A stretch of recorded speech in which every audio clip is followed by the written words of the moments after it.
2 techniques pour automatiser votre système. Très simple. Il y a un aspect organisationnel et un aspect technologique. Le premier, c'est de faire aux autres tout ce que vous pouvez ne pas faire. Donc typiquement, ça j'adore. Quand il s'agit de faire remplir un formulaire, vous avez 2 options. Soit vous prenez le stylo et vous remplissez le formulaire, soit vous mettez en place un système qui fait que c'est l'autre qui va le remplir pour vous.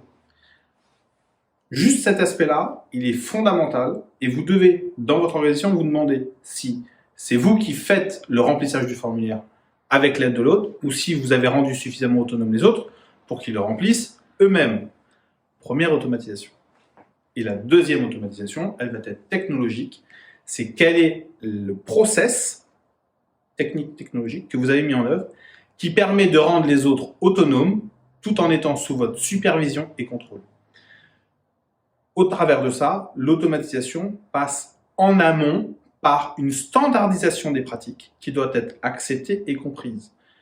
Très souvent, autour de la standardisation, il y a une très grosse incompréhension et il y a un résiduel des années 80 qui était que on doit documenter pour documenter. Objectivement, on n'en a rien à foutre.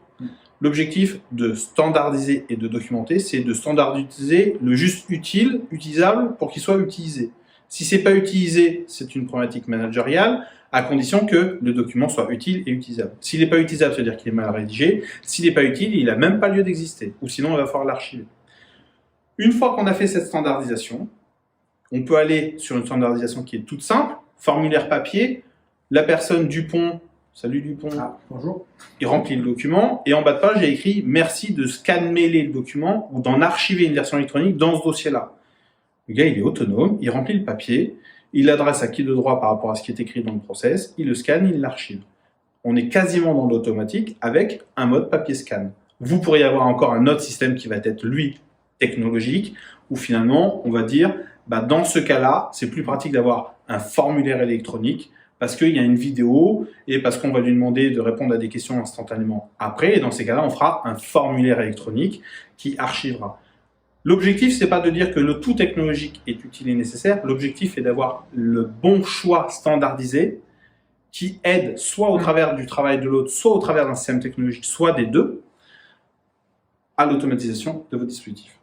Ça, c'est pour tout ce qui est formulaire traitement data. Et puis après, on va avoir des outils collaboratifs qui peuvent être de l'ordre du pilotage de la conformité réglementaire à plusieurs, de la maîtrise des risques au travers de l'inventaire des risques, des moyens de maîtrise, de leur évaluation périodique, etc. Mais n'oubliez pas que la première étape est de standardiser quelque chose d'efficace. Et si c'est standardisable, alors c'est potentiellement automatisable. L'inverse n'est pas forcément vrai. Excellente bonne continuation. Salut. Et au plaisir.